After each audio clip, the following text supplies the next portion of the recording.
বিপ্লবী পরিষদের নেতৃবৃন্দ, পবিত্র ঈদ উল ফিতরের দ্বিতীয় দিনে আপনারা সবাই এখানে কষ্ট করে তৃতীয় দিনে উপস্থিত হয়েছেন। সবাইকে জানাই শুকরিয়া ও মোবারকবাদ।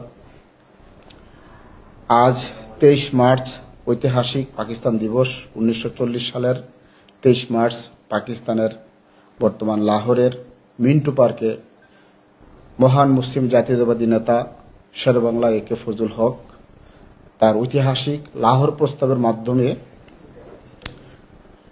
দক্ষিণ এশিয়ায় মুসলমানদের পৃথক স্বাধীন রাষ্ট্র প্রতিষ্ঠার প্রস্তাব দেন। সেই প্রস্তাবের আলোকে আসলে মুসলিম সংখ্যাগরিষ্ঠ প্রদেশগুলোকে নিয়ে একাধিক মুসলিম রাষ্ট্র প্রতিষ্ঠার কথা ছিল, কিন্তু ভারতের সাম্প্রদায়িক হিন্দুত্ববাদী নেতাদের কারণে তখন শুধু পাকিস্তান নামে একটি রাষ্ট্র প্রতিষ্ঠা হয়।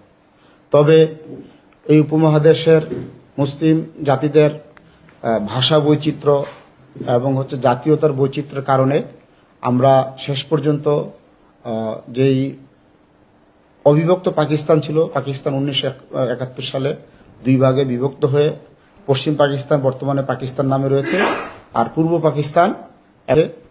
তো আমরা 23 মার্চের ঐতিহাসিক লাহোর প্রস্তাবকে আমাদের উপমহাদেশের মুসলমানদের স্বাধীন সার্বভৌম রাষ্ট্র কায়েমের ভিত্তি মনে করি। সেই উপলক্ষে এই দিবসটি বাংলাদেশে যাতে আড়ম্বরের সাথে পালন হয়, সেই ডাকটি দেওয়ার জন্য আজকে ঈদের তৃতীয় ছুটির দিন হওয়া সত্ত্বেও আমরা আমাদের জাতীয় বিপ্লবী পরিষদের কেন্দ্রীয় কার্যালয়ে আজকের এই অনুষ্ঠানের আয়োজন করেছি।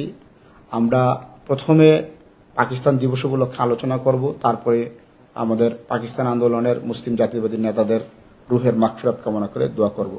তো আমি শুরুতেই আলোচনা করার জন্য অনুরোধ করছি জাতীয় বিপ্লবী পরিষদের সহকারী সদস্য সচিব জিহাদি হোসেনকে।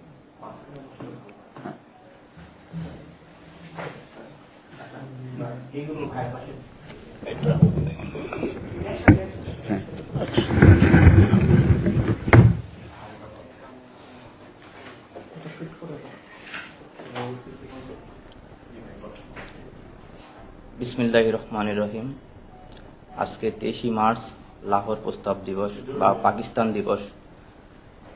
আপনারা মূলত ভাবতে পারেন যে এটা আমরা কেন পাকিস্তান দিবস পালন